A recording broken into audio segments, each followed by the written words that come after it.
a recent announcement, the government has clarified that there is currently no plan to set up the 8th Pay Commission in the upcoming budget. Hello defence aspirant, जैसे आपने देखा है कि news में बता रहा है कि जो आगे जो 8 पे कमीशन है वो नहीं आने वाला है। आपकी जो 8 पे कमीशन है वो नहीं आएगा। बहुत सारी न्यूज़ में आप देख रहे होंगे 2.3.85 2.85 फिटमेंट फैक्टर आपका लगने वाला है, लेकिन वो चीज़ें आपकी नहीं आएगा। आपकी जो पहले ही बोल दिया था 7 पे कमीशन है, बीजेपी गवर्नमेंट उस टाइम भी था, उसने क्लियरली बोला था कि हम सिर्फ जो आपकी डीए है वो मर्ज कर देंगे जैसे ही 50% होगा। एक रूल तो आपका ये था कि जैसे ही 50% आपका डीए हो जाएगा, ये बेसिक पे में आपके मर्ज हो जाएगा। क्या हो जाएगा? बेसिक पे में मर्ज हो जाएगा और उधर से फिर डीए जीरो हो जाएगा। लेकिन उसके बाद क्या है, दूसरा एक है कि आपका जैसे डीए है वो 100% अगर हो जाता है, क्या हो जाता है, डीए आपकी 100% हो जाता है, तो उसमें भी एक रूल है कि जो आपकी पेमेंट है वो डबल हो जाएगा और डीए जीरो हो जाएगा। तो टाइप की यहाँ पर रूल्स निकाले थे कि हमने 7 पे कमीशन के बाद 8 पे कमीशन हम नहीं करेंगे।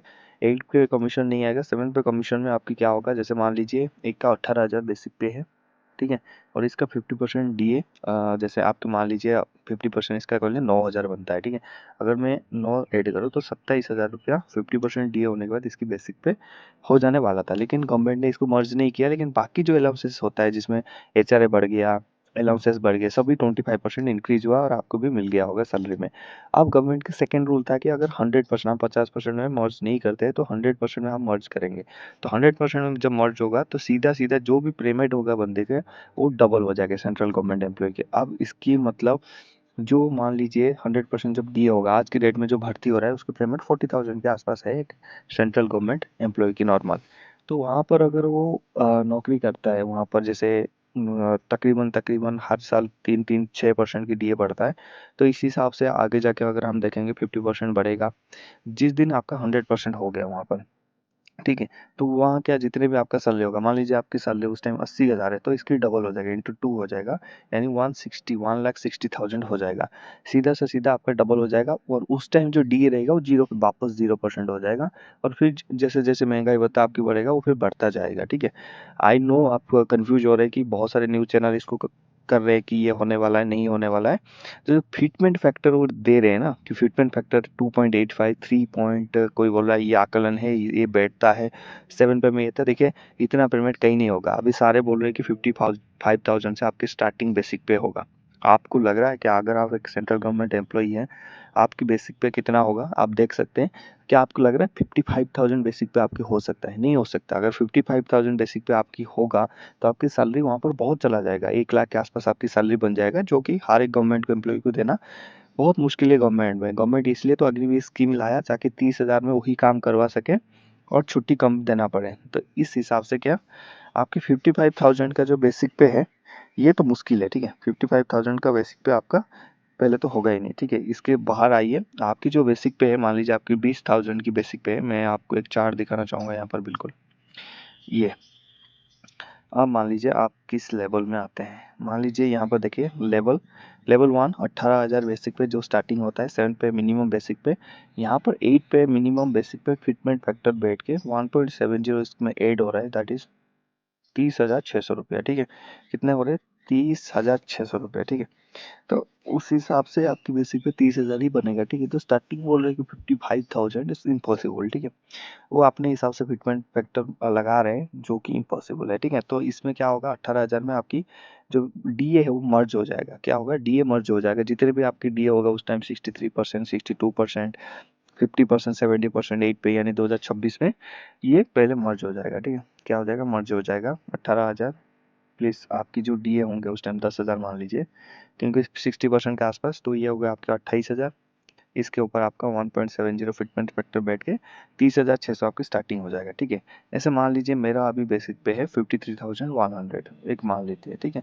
तो मेरा उसमें इसमें क्या होगा, डीए इसमें मर्ज हो जाएगा, 53 डिवाइड बाई 2 करेंगे तो 28 के आसपास हो जाएगा, ठीक है। इसको कैलकुलेट करेंगे, इसमें फिटमेंट फैक्टर बैठाएंगे और मेरा जो डीए हो जाएगा वो 90,270 हो जाएगा, ठीक है।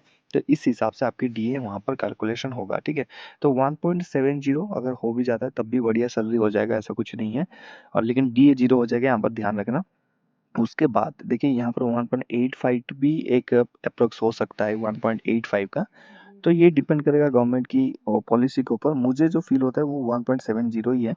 और इसके ऊपर अगर कोई सोच रहा है ना, जो एक्चुअली में अभी सोशल मीडिया पे आ रहा है 2.83 फिटमेंट फैक्टर, वो नहीं होगा। आपकी बेसिक्स पे इस हिसाब से होगा। आप देख सकते हैं जब आप भर्ती होंगे तो मिनिमम आपकी बेसिक पे 1.85 के हिसाब से, ये भी मान सकते हैं, ये भी एक एक्यूरेसी के अंदर है, हमारे कंट्रोल के अंदर है। तो इस हिसाब से आपकी 33,300 से बेसिक पे आपके स्टार्ट होना शुरू हो जाएगा। इसके ऊपर आपको डीए नहीं मिलेगा, 0% डीए से स्टार्ट होगा, या फिर आप जिस दिन भर्ती हो रहे हैं उस टाइम अगर डीए 10%, 5% जो भी चल रहा है उसके हिसाब से आपकी डीए मिलेगा। अगर आप इस कैटेगरी में 19,900 तो आपकी बेसिक पे हो जाएगा 36,815, 21,000 में है 40,145, 25,000 में है तो 47,175, 29,200 में 54,020, 35,400 अगर आपकी बेसिक पे है तो आपके हो जाएगा 65,490। लेवल 7 में अगर आप है मतलब 35 से लेके 44,900 में तो 83,065 हो जाएगा। उसका लेवल 8 में अगर आप हैं 47,600 में तो 88,060 रुपया हो जाएगा। अगर 53,000 में है, 53,000 आपकी बेसिक पे है तो उस हिसाब से आपकी हो जाएगा 98,235।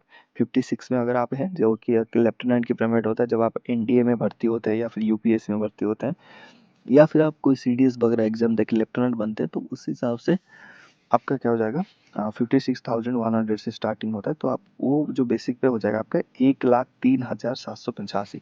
तो वहाँ देखिए 1,03,000 आपका हो जाएगा। तो यहाँ पर आपके क्वेश्चन आ सकता है सर इतनी पेमेंट देगा, इतनी सैलरी देगा, तो देखिए बाकी यहाँ पर डीए भी तो आपके जीरो हो रहा है ना, डी जीरो हो रहा है, बाकी जो अलाउंसेस है एमएसपी वगैरह वो सारे मिल जाएंगे। हाँ, एक एमएसपी को लेके भी मैं बता देता हूँ। एमएसपी हो सकता है यहाँ पर आपकी जो 5200 जो जवान का एमएसपी है वो 10,500 जो एमएनएस की वहाँ पर जो होता है ना एमएनएस की मिलिट्री सर्विस पे होता है उसको इक्वल कर सकता है। ठीक है, वो आगे अगर करेगा तो पेंशन में डेफिनेटली फ़ायदा होगा। तो उसके बाद अगर आपका 67,700 लेवल 11 में आते हैं तो 125 245, लेवल 12 700 800 में 145 780, लेवल 13 में 118 500 219 225। उसके बाद लेवल 13 ए में 131 100 में 2,42,553। लास्ट में जो बेसिक पे आता है अभी हाईएस्ट बेसिक पे 144 सॉरी 250.0 लेवल 18 जो एक जनरल का होता है वो 4,62,000 उसकी हो जाएगा फिटमेंट वगैरह बेसिक पे। तो उसकी सैलरी कम से 5 लाख से ऊपर चले जाएंगे। ठीक है, तो ये ध्यान रखना वहाँ पर। ठीक है, तो इस हिसाब से आप देख सकते हैं आपका जो ये दूसरा एक चार्ट है फिटमेंट फैक्टर 2.00 को, जो कि इम्पॉसिबल है, मुझे नहीं लगता ये होगा। ठीक है, तो आप मुझे कमेंट्स करके बताएं कि आपको क्या लगता है और क्या चीज़ें कितने सैलरी आपका बढ़ सकता है। बाकी मिलते हैं नेक्स्ट टॉपिक में। जय हिंद।